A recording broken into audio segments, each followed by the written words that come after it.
Let's switch over to WWE because the New York Post had a story this week that the exclusive negotiating windows for WWE to work out new media rights deals with Fox and NBC Universal have officially closed, meaning WWE is now free to negotiate with anyone they choose. It's like a baseball player hitting the free agent market so that he can test the waters.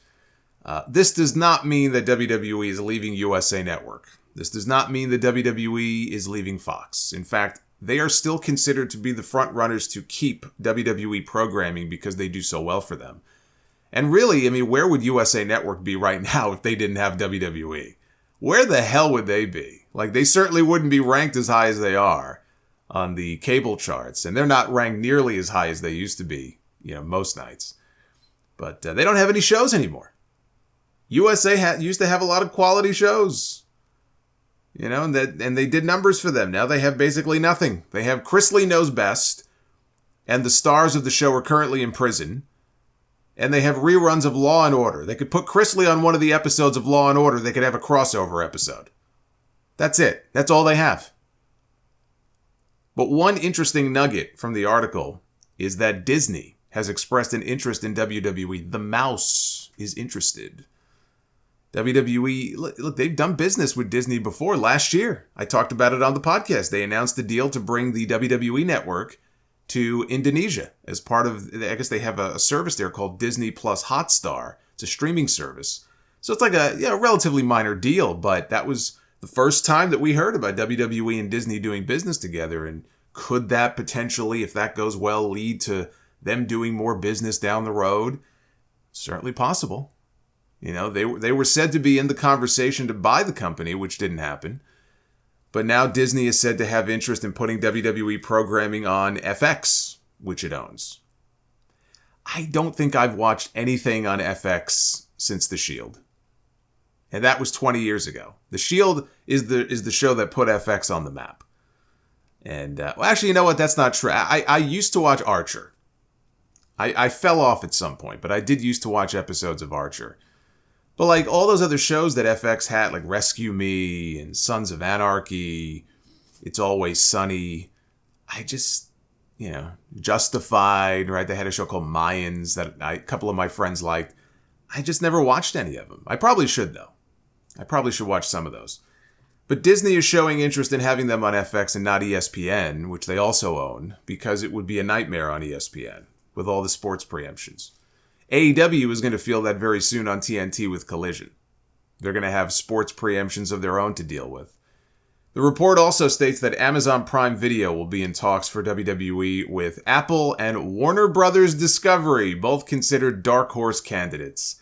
Warner Brothers Discovery would be interesting, obviously, because they're in bed right now with AEW. I mean, they're all in with AEW, right? We just had a brand new show debut last night on TNT.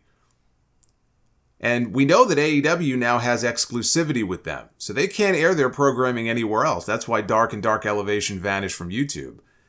But Warner has no such exclusivity on their end when it comes to pro wrestling, right? Loyalty from thee, but not from me. So, I mean, look, I can't see it happening, but it can't be completely dismissed either.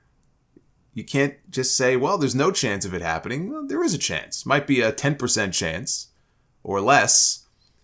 But there is a chance. I just don't see WWE tolerating them airing Dynamite and Collision ads on Raw and SmackDown or SmackDown every week. And I know they slip through anyway. Sometimes you'll see an AEW ad during WWE, or you'll see a WWE ad during AEW.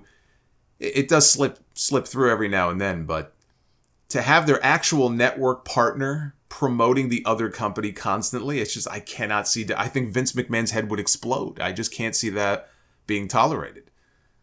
Right now, their existing deals with Fox and NBC Universal, they don't expire until October of next year.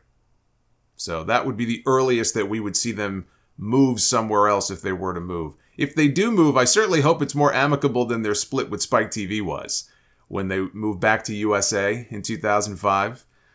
Remember that Raw Homecoming show? That was going to be their first show back on USA in like 5 years. And that last Raw episode on Spike, they did everything in their power to censor every mention of Raw Homecoming and Raw going back to USA whenever one of the announcers made mention of it on that final Spike TV episode. So WWE, like during the show, they got hip to what the folks at USA or the folks at Spike were doing, and they just started mentioning it so many times, like rapid fire sometimes. So they managed to evade the censors a few times, but it was so petty. It was just hilarious. Several months ago, a judge in California dismissed MLW's antitrust lawsuit against WWE, citing that MLW did not show enough to allow such a suit to proceed. But he gave the company 3 weeks to submit an amended complaint, which they did. WWE was looking to have the case thrown out to avoid going to discovery. Well, this week, that same judge, Judge Edward J. Davila, we'll call him Davila, in a surprise move, denied WWE's recent motion to dismiss the lawsuit.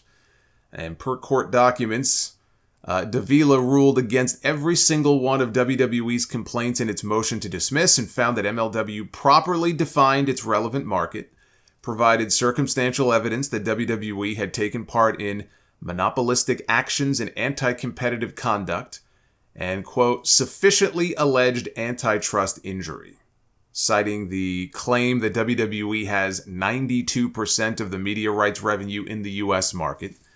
The judge ruled that a 92% share of that revenue with the next largest company, that would be AEW, having just a 6% share, is sufficient to show dominance in the market. WWE also motioned to have the state law violations in the lawsuit dismissed. But according to the judge, that motion was not properly argued by the defense and was also denied.